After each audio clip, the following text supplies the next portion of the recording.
जय जय श्री राधा मोहन लाल की, श्री वृंदारण्य धाम की, श्री गुरुदेव महाराज की, यमुना रसरानी की, समस्त रसिक संत महंत की जय जय श्री राधे।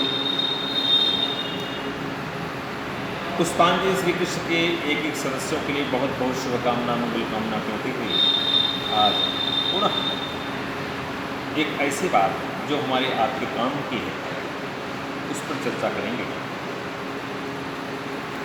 सर्वप्रथम इस चैनल के एक एक सदस्यों के लिए बहुत बहुत शुभ आशीर्वाद, बहुत बहुत मंगल कामना कि आप लोग सदैव भगवान की इस कृपा को प्राप्त करते रहें और अपने जीवन में स्वस्थ रहें और साथ साथ आपके व्यापारिक उन्नति, बौद्धिक उन्नति, आत्मिक उन्नति।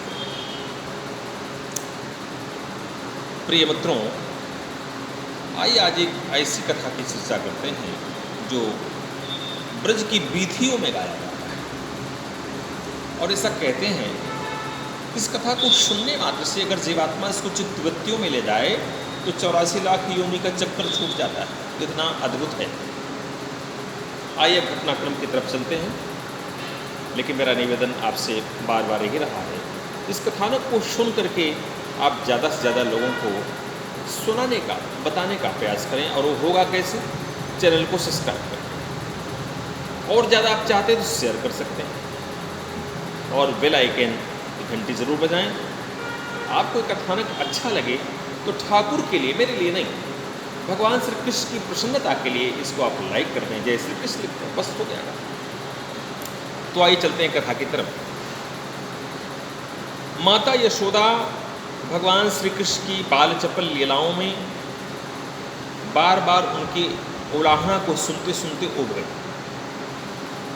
उब करके माँ ने सोचा कि मेरा छोटा सा कृष्ण कन्हैया इतना ज़्यादा उधम मचा रहा है ब्रजमंडल में, अब इसकी शिकायतें सुनते सुनते शिकायत की इदसी हो गई है, अब इसे दंडित करना चाहिए। माता जी ने छड़ी लेके दौड़ा लिया और छड़ी देखकर भगवान श्री कृष्ण कन्हैया लाल भागे। भागते भागते गए, एक कुंभकार मिट्टी का घड़ा बना रहा तो उसके पास गए, भैया कुंभकार मुझे छुपा ले, मेरी माँ मुझे छड़ी लेके आ रही मारने के लिए। उसने छुपा लिया। भगवान श्री कृष्ण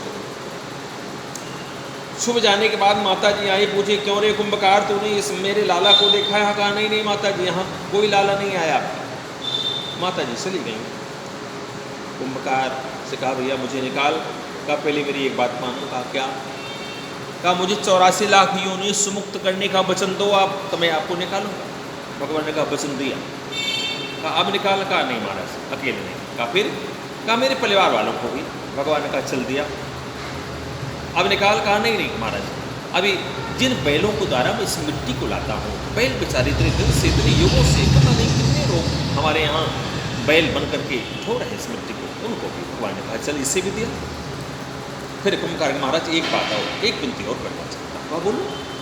कहा महाराज जो भी इस कथानक को श्रवण करे, जो इस बात को सुने, इस चर्चा को, वह भी 84 लाख योनि से मुक्त हो जाए। तो वो ऐसी कृपा करें। भगवान मुस्कुराने लगे। वाह कुंभकार तो भैया बड़ा उदारवादी है, बड़ा साधु है, जगत कल्याण चाहता है। तो ठाकुर जी ने कहा कि जो भी इस आख्यान को श्रवण करेगा, केवल सुन लेगा, सुनने मात्र से उस जीवात्मा को 84 लाख योनि से मुक्ति मिलेगी। और सबसे आनंद देने वाली बात यह है कि ये बात यदि चित्तवृत्ति में समाहित हो जाए और समाहित होने के साथ साथ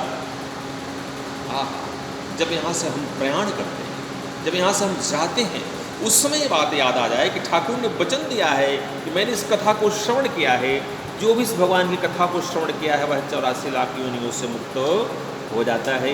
यही आज का एक छोटा सा कथानक जो आपके जीवन में निश्चित रूप से आपकी ऐसी व्यवस्था को प्राप्त करा सकता है जिसके आप अधिकारी हैं, जिसको आपकी आवश्यकता है, जिसके लिए आपको मानव शरीर प्राप्त हुई है।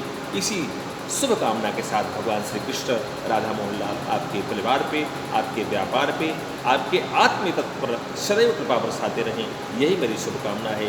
पुनः एक कामना आपसे करूँगा, एक निवेदन करूँगा, चैनल को सब्सक्राइब करते जाएं, इस बात को ज़्यादा से ज़्यादा लोगों को बताएं। इस कलकाल में बारह तप नहीं हो सकता, योग नहीं हो सकता, ध्यान नहीं हो सकता, केवल भगवान कृष्ण का नाम स्मरण हो जाए, उनकी कथा सुनने को मिल जाए, वह भी मोक्षदायिनी, भक्तदायिनी, प्रेमदायिनी होगा। इसी के साथ जय श्री कृष्ण, जय राम।